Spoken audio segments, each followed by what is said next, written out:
Hello and welcome, you guys. This is my very first podcast. I did get a new mic, so I will sound terrible in this one. Give me a break. It was my beta test.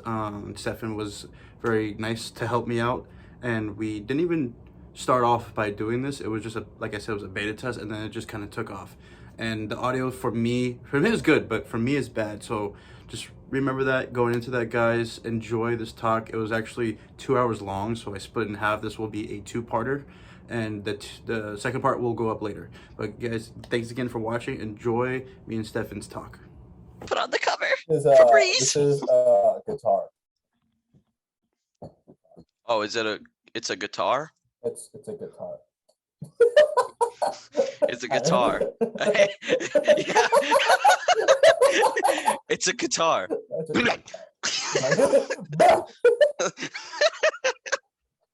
It's a guitar.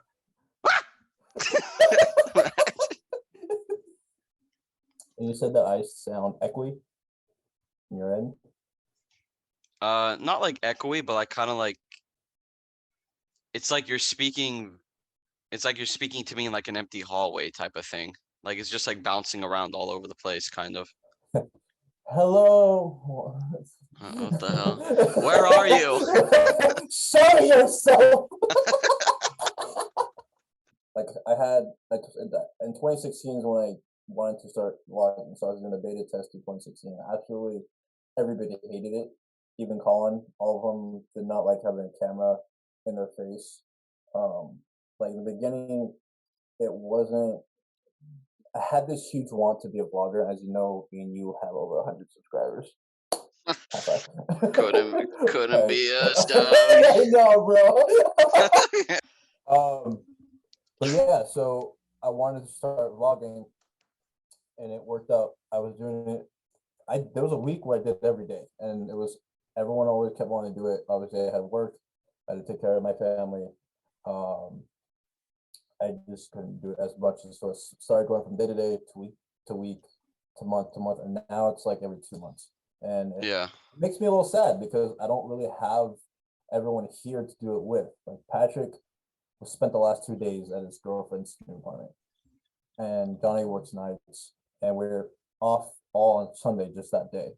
And lately, I've just been on a life kind of a life experience. No, I'll put it, but I'd rather just take in the day than vlog it, if that makes any sense. Yeah.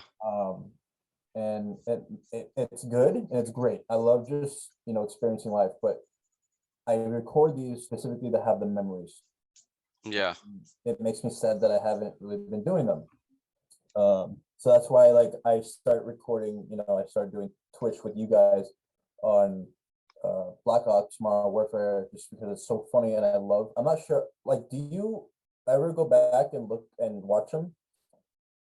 Oh, dude, the most recent one, the part 1 and 2 that we posted of Michael Myers. I'm telling you, I've probably watched it like once a day since you've posted it. Like it's so entertaining to me. It's so funny. Yeah, every time I go to YouTube, I log into my YouTube, or actually it's just there, but when I go to my videos, I have the one that's mainly posted is an old, I want to say Michael Myers from when we played Modern Warfare 2. And then it's always the same scream between you and Patrick, and it makes me laugh every time. And then lately I've been watching our old videos.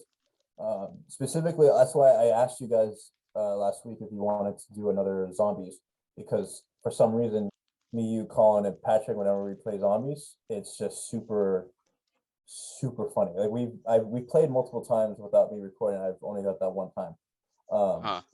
and I can't believe that I still got that video where you got blown up by the barrel. That's probably the hardest we've laughed as a group. Oh, dude. And it's entire, like, that was perfect, and I'm so happy I got that moment on camera. Yeah.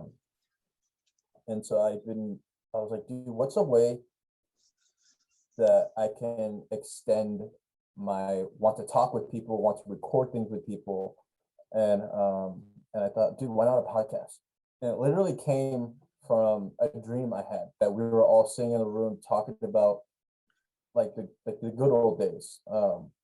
and not that we've all had a lot, we've known each other only for a few years, but the times we Yeah. have hung out, it's been hilarious. Like we hung out without Patrick there, and Patrick was the middleman. And if we can do that without the middleman, then we vibe Yeah. at a Yeah, great. like there's a lot of times where like let's say like in this case through Patrick and you, and I met you through Patrick, but look at like me and Colin now, we play like every day together, almost every day. Me and you, we talk like almost every other day now. And it's like I kind of don't want to talk a lot because I feel like this is going to take away from the podcast because it's not going to be as serious, or it's not going to be as Dude, it could what's be that word anything. what's It that could word be I'm looking anything. for? It Like the doesn't. thing that I want to do with this podcast, I want us to have a one-on-one, but I also at the same time, fuck you. But I don't want to do this podcast anymore. I'm done. I quit. Imagine, hey, I quit. But like I pray for you guys. Like I lately been wanting to focus on religion too, and to be frankly, to put it like blunt honest with you, I've had a problem since high school. I've been struggling with pornography, and so I've been.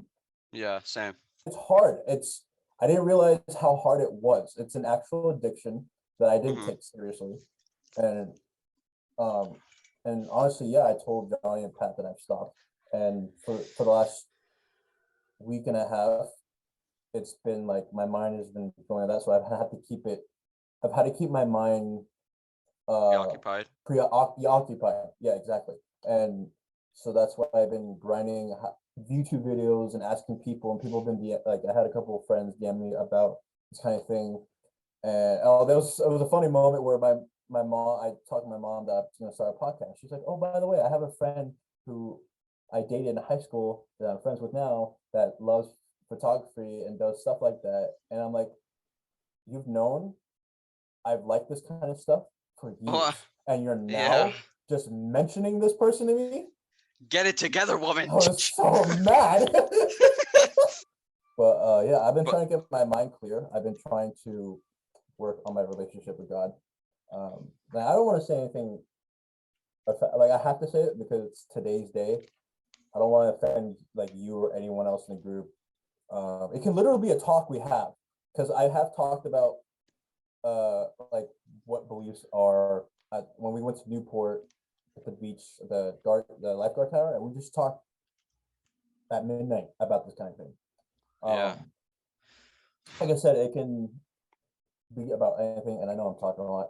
Sorry. No, you're good. Do you have anything to add on? Well, I was gonna answer your question. This is what I believe in. I don't have like I made my own bookmarks. I make like notes.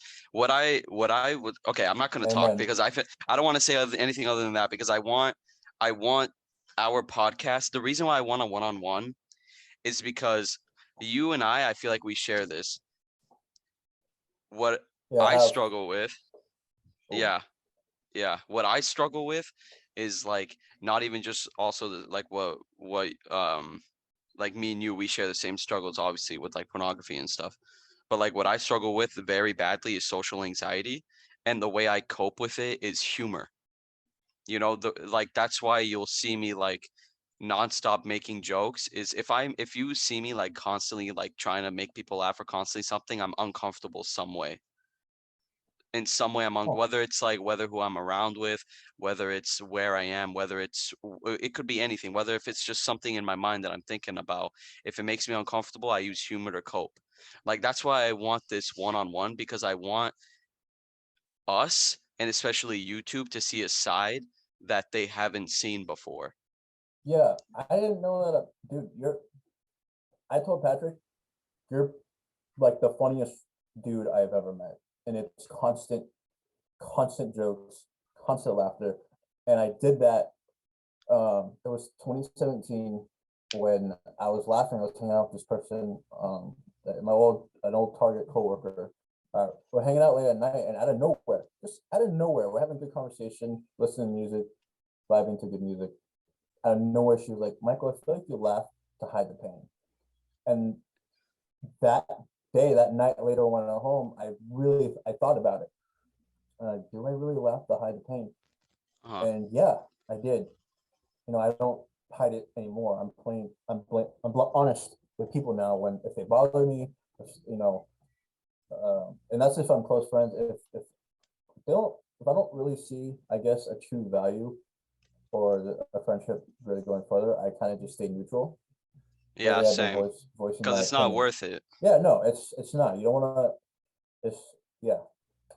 So yeah, I love the fact that you want to do a one-on-one, and Yeah. I Like I didn't think even of it have like that. this. I take this thing everywhere because I constantly squeeze it. This is like what I like when I visited Irvine and we went to Buffalo Wild Wings to watch the game. Ethan was asking me what this was. I took it with me and Mhm. and like squeeze it because like this is how if I if it's in public, I'm afraid that I just can't explain. I have to explain. We don't have the time for that right now. Like, okay, so the reason, like, especially Assyrians would definitely know about this. You can even ask Patrick, especially Because he's a Assyrians Syrian, from right? where, yes, he is. Yes, because And Patrick's an Assyrian, right? Patrick is an Assyrian. If he says Patrick is anything Assyrian. else, he's a liar. Okay. Anyway, what's it called? Growing up in Turlock, if you sneeze in Walmart, people in Target will know about it. That's the thing with Target. I'm being serious, bro. I'm being serious. Turlock, it was nonstop gossip.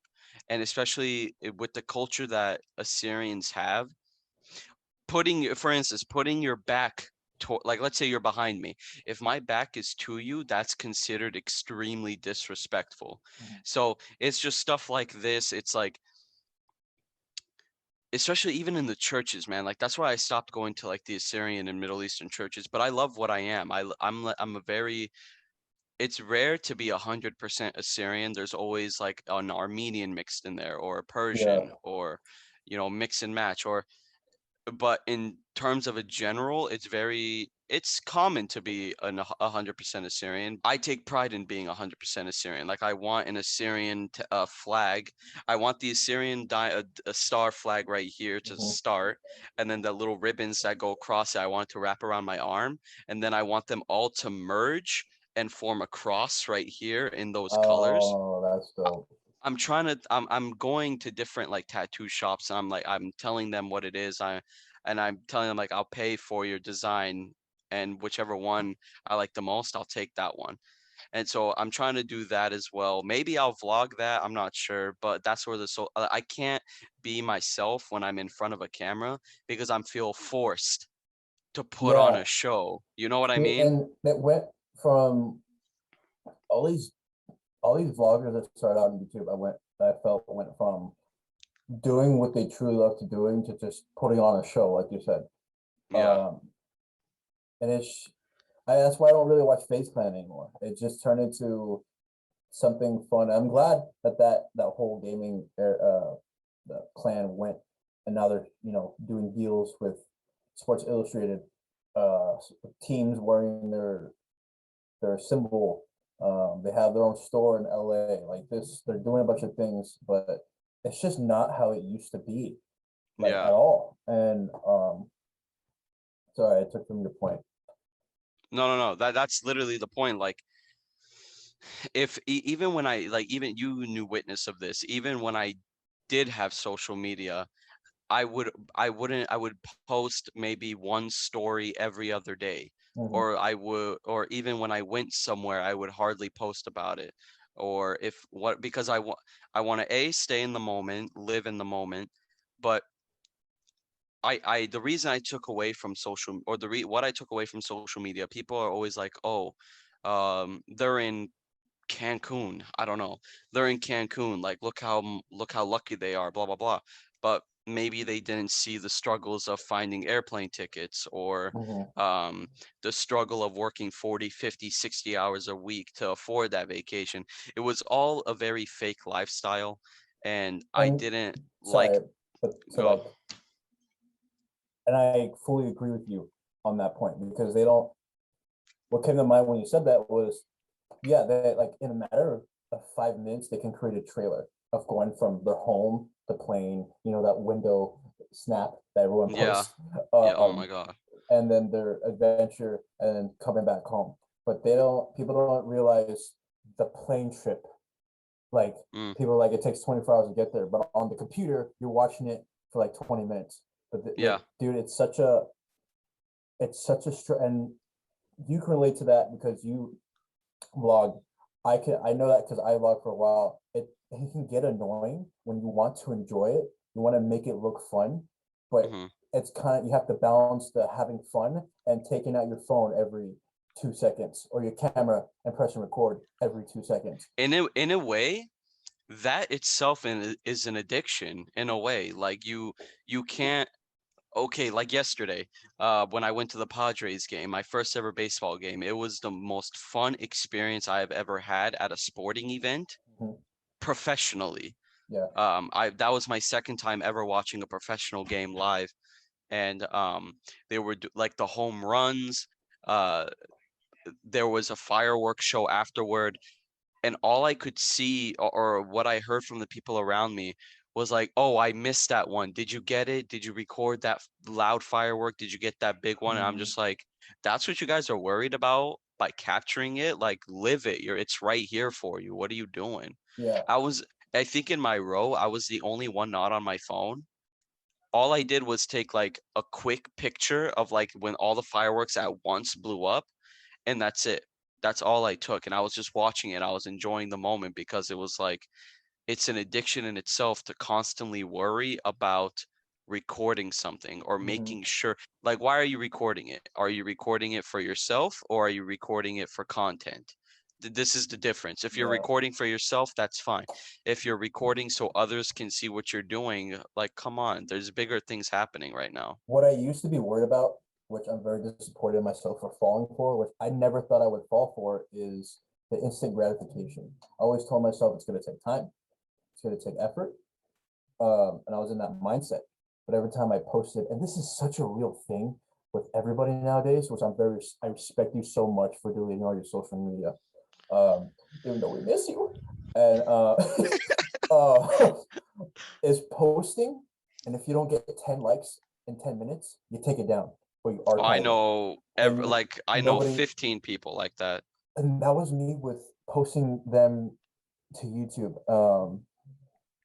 And what I had a problem was I was, you know what, to be honest, I was secretly annoyed and almost angry with all of you. Um, some more than others. Like because I've been friends with some of you more than longer. I've known Colin since middle school, and I just met Mhm. you not too long ago. Like And 4 years ago, which is honestly a long time to be I honest. holy shit, yeah, it's been 4 years. Has it been 4 years? Because I met Patrick in 2017 at Target, and then I met you probably 2018. Less 3 years Yeah, minimum. yeah, yeah, at least. And every time I would, um, I'll be honest here. Like I said, I was a little annoyed, almost mad, because every time I would post something, I'd say, "Hey, the video's up," and I'd post it, and nobody would repost it. Nobody would say, "Hey, my friend made this video." No one would retweet it. No one would post it on their stories. Like I felt that if like nobody was there for me, but if somehow I got big, then all of a sudden they were there for me. If that Yeah. makes any sense. And I feel like that's the thing with most people, to be honest, I but hated that especially I feeling. noticed it with you. Um, when I was on social media, um, there was a lot of talk of there was a lot of talk of wanting the squad to eat. But when someone in the squad was like wanting to do something or wanting to chase their dreams or wanting to do something different, there was always negative back talk. Instead of like, and I'm not saying like, okay, like I'm not saying, oh, I want to jump off the Empire State Building. Yeah, go for it, buddy. Like, no, dog. That's not what I'm saying.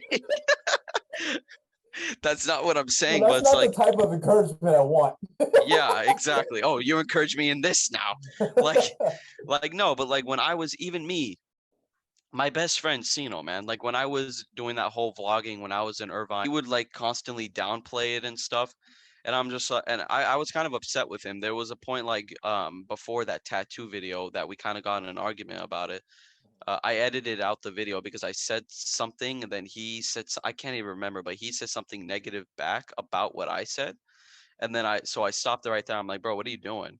Like, if anyone, I'm trying to like vlog, I'm trying to do this. Like, maybe I get big at it. If I do, who knows? I don't know. Mhm. Like, who knows? Like, did fucking KSI think he was gonna get big? Who knows? Did Yeah. Logan Paul think that they were gonna get big? I don't know. But like, maybe that could happen to me. And why are you doing this? And then we kind of got in like a kind of not a heated argument, but a passionate one. And I was just like, if you're not, it was like literally, it was kind of like passionate. It was like zen. It was kind of like it was one of the cleanest arguments I've ever had. There was a discussion, points of like view, and then conclusion, and we both had that. Yeah. He came to the conclusion. We said he said he's not comfortable like on camera and stuff, and I agree because I'm the same way.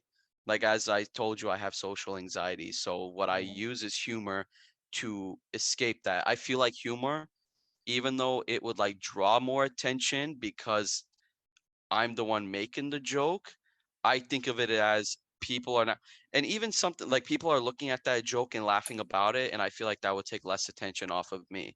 Because I don't know why, I've just struggled from elementary. Every time I'm in a room, I remember it was specifically sixth grade. I walked into, no, seventh grade. I walked into my class, I knew no one.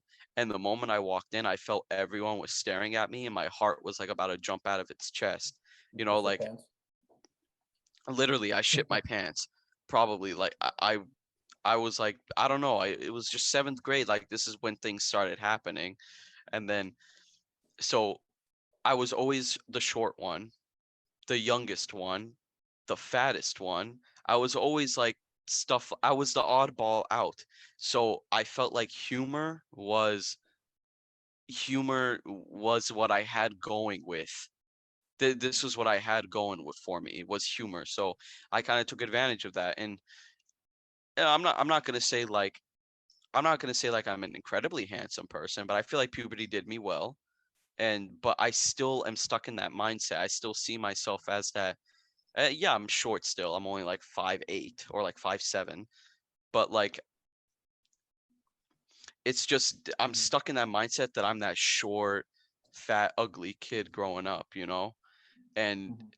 humor was what I had going with, and now I'm stuck in that mindset. So when we went to a restaurant, me and my coworker, after a hella busy day at work, we couldn't find the entrance. This place was so huge. There were different entrances. We couldn't find the hostess to seat us. So Mhm. we were like chilling in the middle of the thing, looking around, and my heart was beating so fast. I was sweating. I was like clammy. I was shaking because I thought everyone was looking at me thinking, what the hell are these idiots doing? And that's just something I've struggled with for like my entire life. So I use humor to like escape it. I don't even know what the original topic was about this, but That's the best I, part about this. yeah, exactly. It's The branch just off. tangents at this But point. I had a story to tell you how what my origin thing was. So when I was seven, I got picked up late from school, elementary school. Most of the time, I got picked up late, and I had built this Lego Titanic, had it in my hands. Parents picked me up. I went to Trader Joe's. I have ridiculously good memory when it comes to long term. Um, I remember kindergarten. Like, that's as far as I remember. But I remember we went to Trader Joe's. My parents were always arguing, and just how I grew up with arguing parents. We went to Trader Yeah. Joe's. We went back home, and before I lived in that house in Irvine, we were literally across the street in the other neighborhood an apartment. And I remember we were walking. We were on the second floor. My dad wouldn't grab any of the groceries, so I asked him to carry my Lego ship that I built. This thing was massive and it was awesome. And I grabbed some bags with my mom. We walk upstairs. He opens the door, like slams it open. I don't remember what they were arguing. I just remember yelling. And as he walked in, he had my Titanic in both hands and then got in one and threw it at the corner of a wall. And the thing shattered into pieces. I never rebuilt it, but I remember as a 7-year-old boy, I was on both my knees holding the Legos, and I remember crying. And I looked up at Yeah. my mom to see if she would do anything. And my mom's had this problem where when she gets in an argument with my dad, nothing else matters. So she looked Yeah. down at me, looked back at my dad, and just went right back to arguing with him. And so I was at that point, I think my second brother was either a baby or not even born. I can't remember. I don't think he was born. No, I'm sorry. I was 7. Yeah, what am I saying? My second brother was with us, and he ran to the room because of the argument. And I was crying. He ran to the room. My parents went to the kitchen, still yelling at each other, and I was just sitting there with my ghost. They never talked about it again. They never did anything. My mom never did. So I was sitting there, the Legos in my hands. I'm like, if my dad's gonna throw something that I care so much about, and my mom did absolutely nothing about it, who loves me? Exactly. So And that's what it is, you know, it's all about feeling accepted, especially me as being the youngest. Not only in terms of my immediate family, I was the young, or I am, I should say, the youngest in my family. Like mhm. my mom, my sisters, my immediate family, my first cousins and all my first cousins, um, even I don't know much about my second cousins. It's a huge family. I can't remember everyone, but 9 times out of I 10, feel I'm the that. young. Yeah, it's terrible.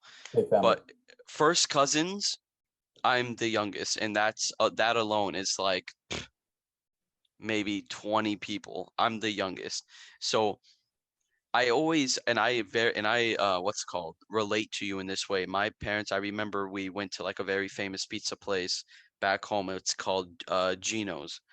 Oh Whoever yeah, I've had it. it might be different other places, but where we were, it was Gino's. It was Mhm. like an old school arcade. They would have pizza with wings, some TVs, Dude, didn't bar. we go there? I feel like we might have. We went there at night, and then you guys played on the air hockey table. Air hockey. Yeah. Okay, Yeah, yeah, yeah. then we did. We did. Okay. So it was that place, and I don't know what happened, but my mom and my dad were arguing about something, and then my mom constantly accuses my dad of cheating and stuff. It was just like Mhm. stuff like that, and she brought us into the topic, and then he was like, I don't give a fuck about them. I'm gonna smoke, I'm gonna drink, I'm gonna do whatever the fuck I want, this and this. And then I remember saying, you don't care about us, and no one acknowledged it. So like the entire car ride home, I'm like staring out the window. I'm like, dude, am I even cared about here? But like, and there would be other times where again I would use You see, humor. that's just a point. It just proves the fact that if parents just did what they're supposed to do and within their arguments have some common sense, the people our age, a little bit younger, a little older, wouldn't have this, like the percentage of people our generation are around our age wouldn't have, I think wouldn't have this much depression Did or your anxiety. parents, this is a serious question, did your parents immigrate here? My mom is from California. She was born at Anaheim or Riverside. I think Anaheim, like I was. But my dad is actually from El Salvador. And my dad moved here when he was 11. In El Salvador, if you're either on the militia side or you're on the government side. If you're not, if you remain neutral, one of the armies will come in and take your children and train them. So my dad is the youngest, actually. He's the baby. He has 2 older brothers. And my grandfather on my dad's side moved over here to find work. And Hmm. then when my dad was 11, I'm not sure about his other brothers' ages, but they moved over with him. And fortunately, uh, it runs in the family, my family, to cheat. Um, and it's going to stop with me because I've seen, if it's one thing my dad taught me was how to not be dad, how to not be a husband.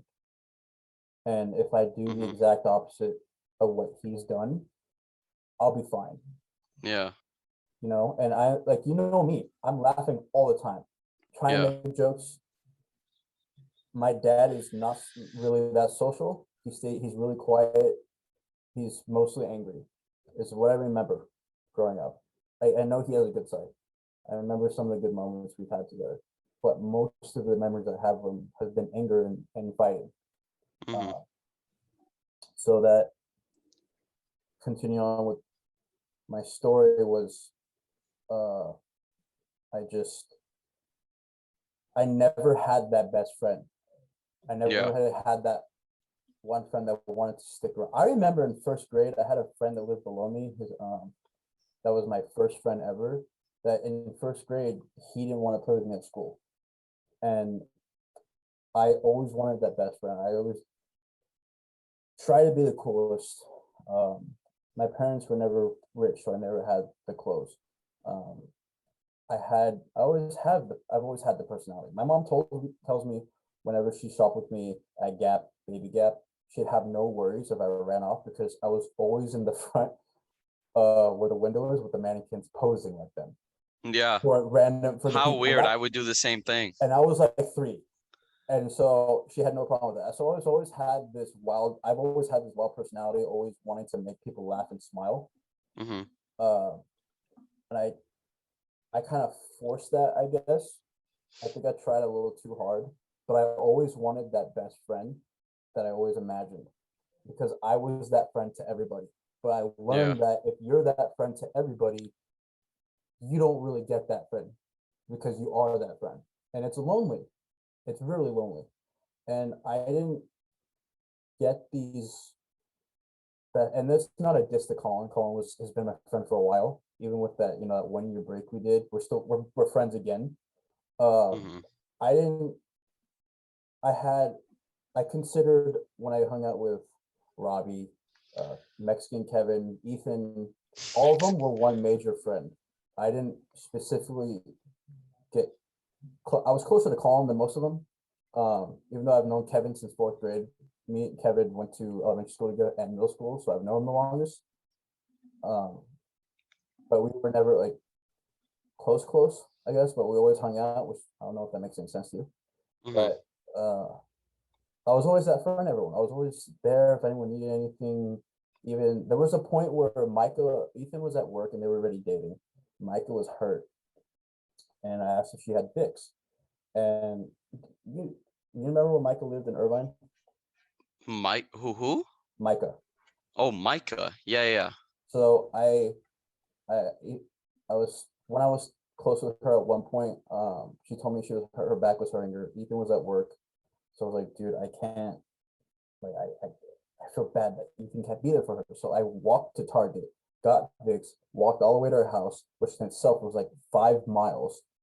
And like when I got there, of course, that's when Ethan got there. Is when I got there. I Yeah. watched he drove, but just because I didn't want her to be in pain, so I was always that kind of friend. There was one point I walked to somebody's house at midnight. It took me 8 miles to be there for them, and I never expected anything in return. But the common sense thing to me, because I have a lot, like my common sense meter is just there. Like it's not that everyone else doesn't have it, but common sense is common sense to me. And Yeah. I didn't expect anything from anyone. But if I treat you that way, I want you to treat me that way. Energy. It's all about energy, And I never really received that back. I was always Yeah. I sat by myself a lot during high school lunches. Plans were made in front of me, and I wasn't invited. I kind of just stood there like, what do I do with myself? I always either hid in classroom or hid on the hill behind school, just writing in my journal, which I still have.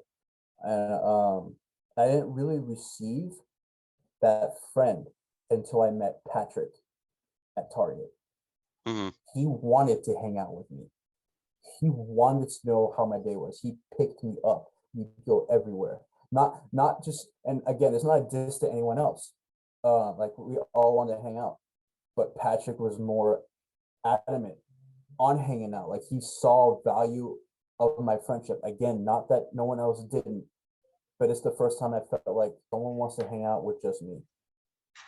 And it was, it was Patrick. And then I met Johnny, and Johnny, lives with me now, and he's one of the best friends ever. And then out of Patrick, I met you, I met Sino, and out of me, you met Colin, Ethan. I found true friends and these people who wanted to see how I was doing. Yeah. Like Patrick told me when he moved out here, I was his first thought as to move out here. Like he wanted me to be out here.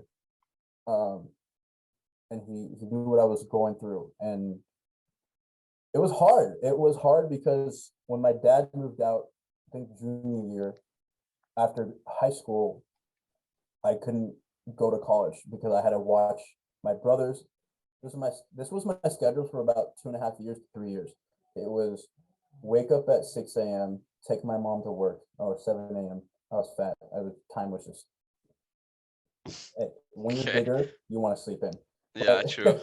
I feel that. it was wake up, take my mom to work, take my brother to high school, take my brother to middle school. It was my brother, my cousin to high school, my other brother to middle school, my other brother to elementary school.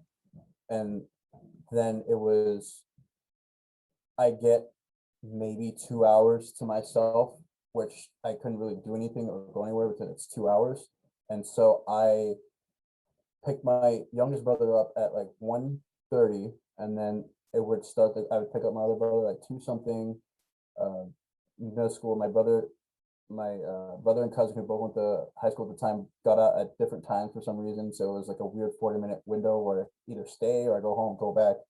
Then I eventually pick up my mom, and then I go to work I think I was working at Ralph's at the time from 4 to 12:30, do it all over again.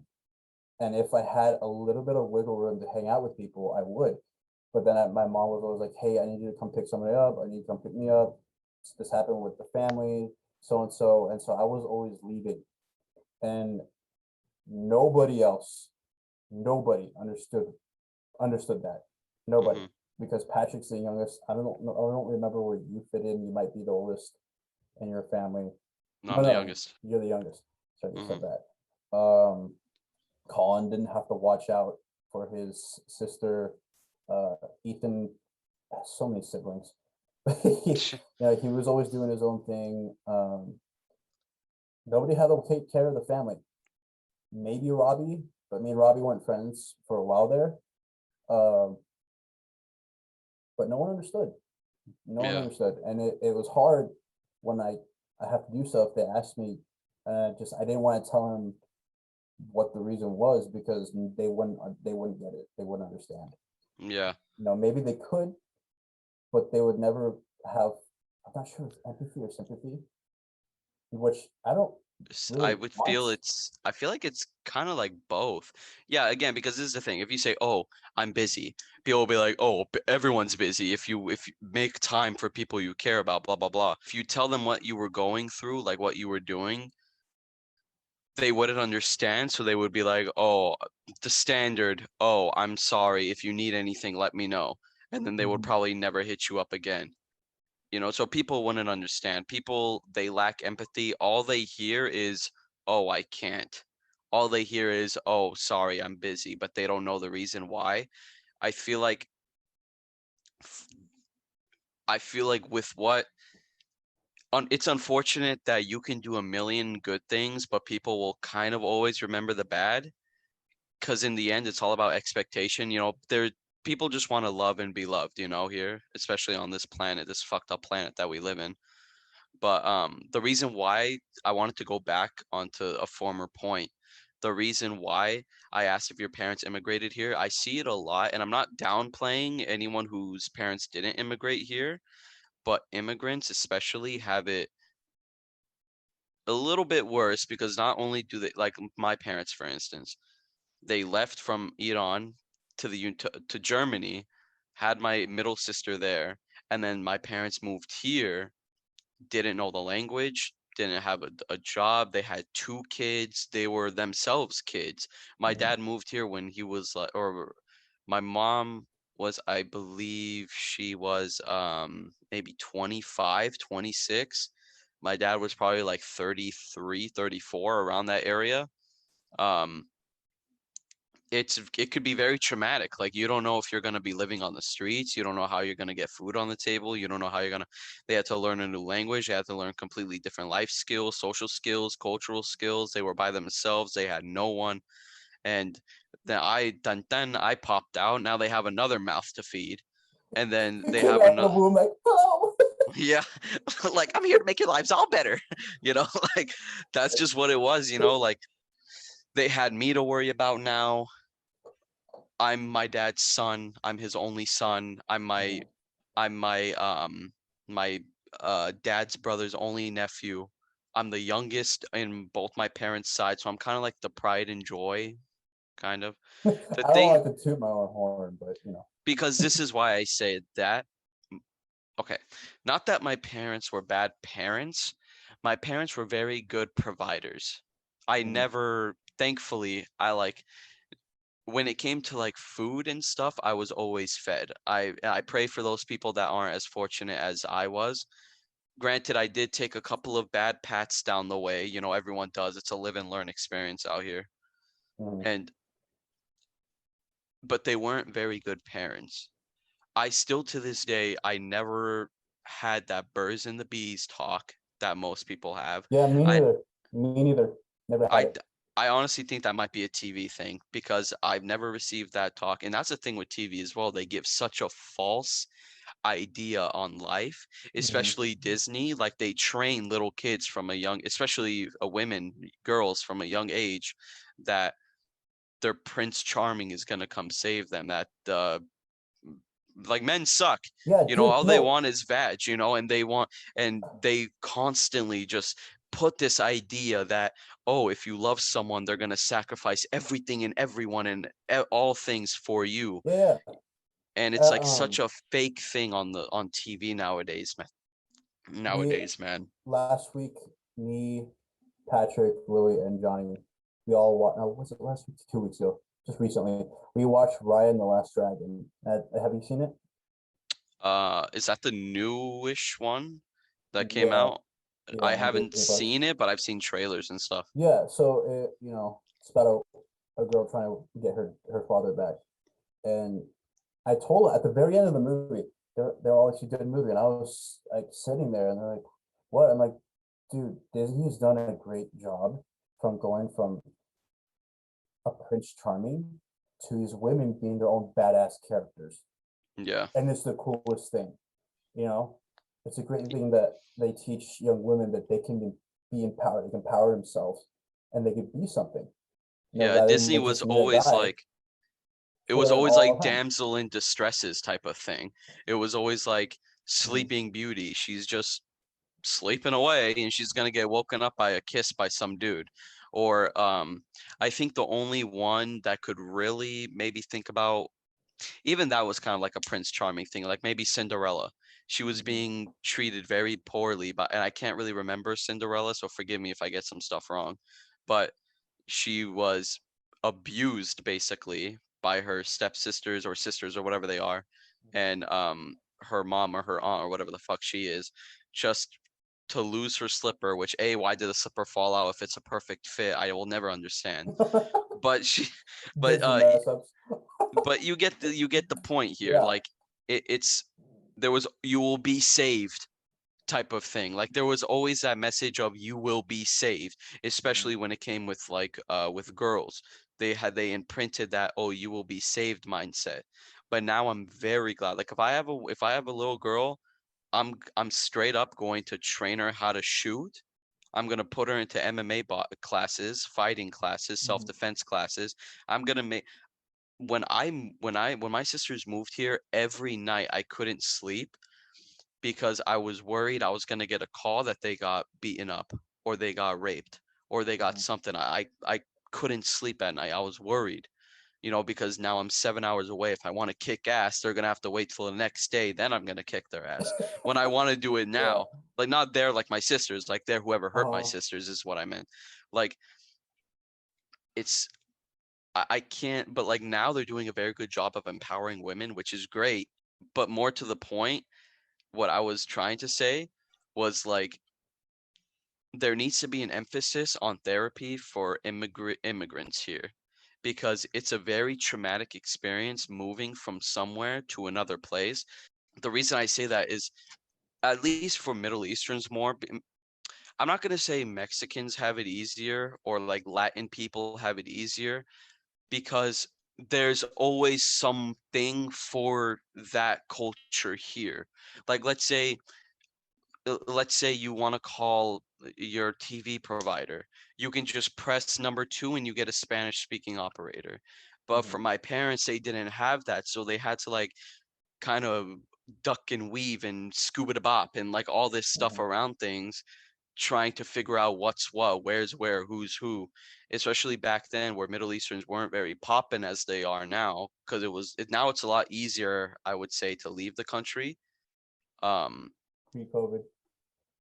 Pre-COVID, yeah. Mhm. And but back then, I think all my parents had here was my dad's brother. But he would be constantly traveling throughout California because he like fixes some things. I don't know what the hell he does, but he fixes some things. I could never remember what it was that he did. Dude, don't worry. I even did a senior project on my dad's work, and I went to the building, and I still to this day cannot remember what he does Yeah, at all. I don't care. Just buy me But that game I want. That's bring the all I care money. about. Yeah, Make the moolah. as long as I get Taco Bell, like I don't give a fuck.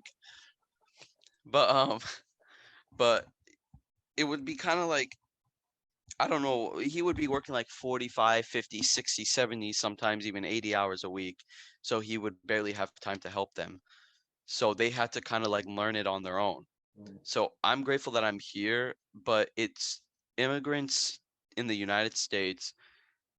And again, I'm not taking away from anyone else, but especially immigrants in the United States, they need everyone needs therapy, but they need therapy here, at least coping, like how to cope. Because if they're overwhelmed with where they are, what they're doing, everything that it is about a new foreign country, a new lifestyle, they their loved ones could be the ones to take the damage instead of them. Like my parents, they would even still to this day, they would let out their issues on us. We were their punching bags, me and my sisters, Mhm. which was tough and scary to see, because especially in my case, I was about 15. Even still to this day, I'm finding out new things about my parents. Like earlier, I figured out something up with my dad medically that I had no clue about. Mhm. Like I had no clue that he was even going through this, because this is how at least my family is. It's all secretive here.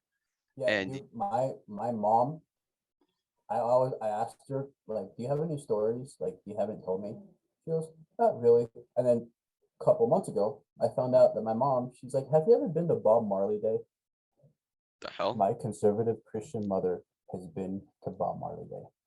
She's like, but we didn't drink, we didn't smoke. I'm like, Mom, you got secondhand high. It's Bob Marley Day. Like, Yeah. she's like, and she told me she was a cheerleader at one point too. I'm like, what? Yeah. They just don't tell us anything. Yeah, exactly. They really don't. And so to find that out, it was just bringing back memories, man. I had no clue my parents hated each other, like hated each other, until, yeah, they're separated now. So they want nothing to do with each other. They lived 38 years. They were together 38, maybe Mhm. 39 years together, and now they want nothing to do with each other. This is life. This is the way it is. But I feel like with my family's dysfunction, I'm a very loving person. Like as you did, you would like sacrifice for your friends, and not like hoping they would sacrifice for you, but you would kind of expect it, because like, you want someone to rely on. It's comforting to rely on someone. That's why I have Sino. Sino's my best friend. I've known him since we were in kindergarten, man. We've known each other since we were 4, and now we're 23. So He left me. 19 years of we have a pact that if we don't get married by like 40, we're just gonna live together in some God knows where, like not married or anything, but like live together in God knows where, and just grinded out as best friends and like Find you just in the basically shores of die together. Jamaica. Huh? And find you in the shores of Jamaica. I'd be fucking down for that. I don't Tahiti, care. the Greek Just buy Isles. just buy a yacht or like a boat and just like fish and you know what I'm trying to, Yeah, The- live out your days. and Enjoy every aspect of life. so yeah, exactly. And when my sister moved out, I was about 15. That's when it really became apparent because now it started getting a lot more harder for because like my sisters would work and go to school and we would all help pitch in. Mm-hmm. But now my sister's gone. Now we would have to double up and pitch in. Then money became an issue, and then and then also my sister moved out, my other sister. Then she moved out, and then so it was like at that point in time, it was maybe 7 years of every day it was fighting. Every day it was just putting on loud music on my headphones, just drawing out the fact that they were yelling at each other. Oh yeah, that reminds me. They were fighting one time really bad. I was in the middle of my psychology final in when I was in college. I was in the middle of my final and then I get a text. I kept getting a phone call, kept getting a phone call, and I'm just like, bro, who the hell? So I just did a quick look and I saw it was like mom called me like 5 times. I'm like, okay, she's either like dying or about to die. I'm kind of Mm-hmm. scared right now. So I went up to my teacher and then I showed her my phone. I'm like, is it okay if I take this? She's like, yeah, go ahead. So she was like, me and your dad got, and that was always a thing, your dad, your mom. Even my sisters would do that. They would be like, yo, instead of like, yo, go get mom some water. They would be like, yo, go get your mom some water. It was always a very disownment type of mentality in our house. So I call her and then she was like, me and your dad where we got in a huge fight. I'm moving to San Diego. My things are already packed. If you're gonna come with me where I'm going now. I'm like, what the fuck? So then I quickly went inside, finished the final, failed it, drove all the way home because not I didn't want to move to San Diego at that time, but I was just gonna go there, hopefully fix things out. I go home and they're both sitting on the couch chilling, and I'm like, is this a fucking joke? I was in the middle of my final. They were like, no, we fixed it. It's okay now. And I'm like, that's a 15-minute drive, dog. How did you fix shit in a 15-minute fucking drive? 1 minute you were divorcing, now you're good. And that was the cycle for 21 years. It was very mentally draining, emotionally a roller coaster. It was just complete dysfunction in our family. Me and my middle sister, now we have some common ground, but me and my middle sister hated each other growing up. We would never get along. And I can look back at it now and humbly say I was never at fault for any of the arguments because I was always trying to make people enjoy things. I was always trying to have fun with people, Mm-hmm. I would see my life, I was like, bro, this is a fucking nightmare. Like mentally it was. Thankfully, like physically I was kept. I had a roof over my head, food in my stomach, covers to keep me warm at night. I was blessed in that regard. But mentally, because physically those pain will go away, but mental stays with you forever. And spiritually I was very troubled. I didn't know what I didn't know what I believed in. I didn't know who was out there, what was out there until I found solace. That's why I'm a Bible believer. I don't even call myself a Christian. I feel like that's a religion. You know what I mean? Like a religion, like a type of Mm-hmm. cult type of thing. I look at it as a Bible believer. If you want to call me a Christian for that, okay, I guess I'm a Christian. But as of right now, I'm a Bible believer. That's what I am. I like to practice as much as I can. I know everyone falls. I get it, but falling doesn't matter. It's if you stay down, then it's a problem. But if you get up and keep walking, that's okay. There's progress at least. Especially with what you know about last year, that whole Vegas thing, who I was with and stuff. Mm-hmm. I know that kind of could controverse, and I'm not going to get in that political debate right now, but Mm-hmm. I was going through something, but I fixed it now. I pray for that person still, so I hope and I pray that they're doing okay. Anyway, so it was a very emotionally roller coaster type of thing, and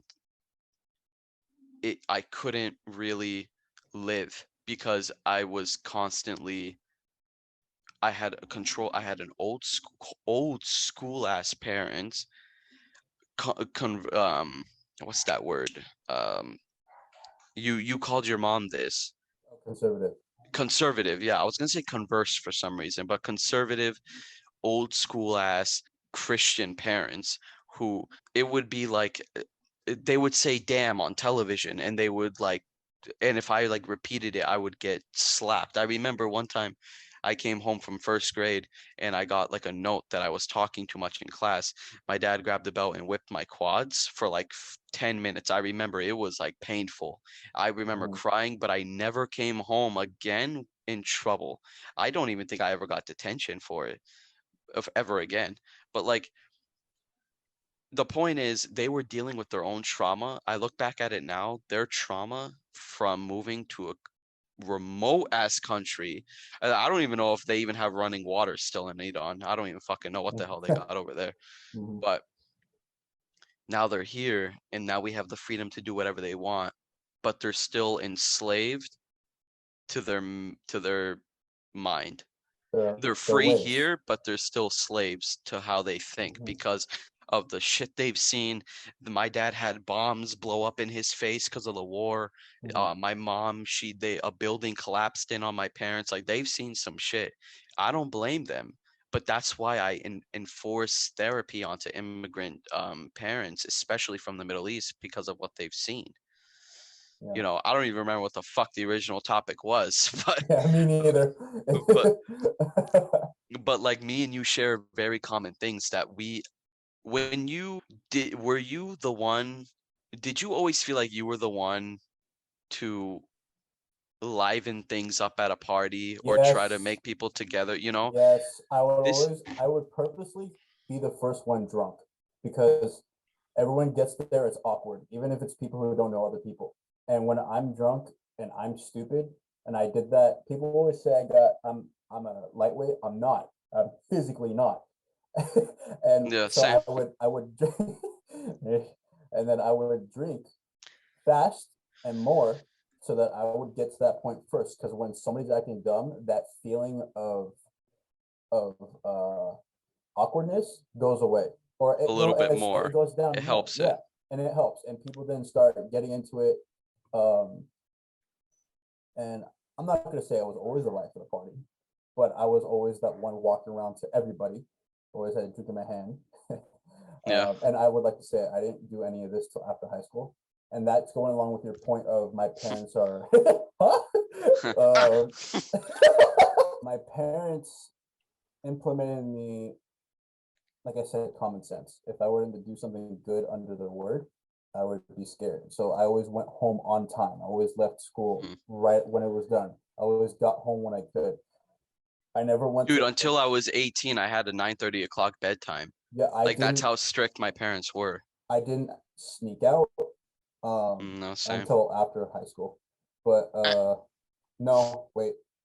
When I wasn't home at a friend's house, I was going to sneak out. But I didn't sneak out when I was at home.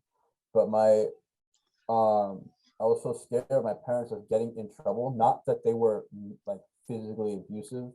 My dad had a belt. You know, my mom hit us with a paddle. Sometimes she Chancla. rarely did it. Yeah. Um, but I was more scared of disappointing them than angering them. So Yeah. I was always goody two shoes. And a little part of me wishes that I wasn't. Not meaning like, yeah, I would have done drugs or I would have drank. No, I didn't want to do any of that in high But school. live a little. Yeah, but like go to like my mom and dad didn't let me go to middle school dances. At first, they didn't even let me go to my home football games. Like the first couple of them, they're like, "Yeah, let's just let him go," you know. And I think my grandma implemented my mom because she always was a rule breaker, and my mom didn't want that for me.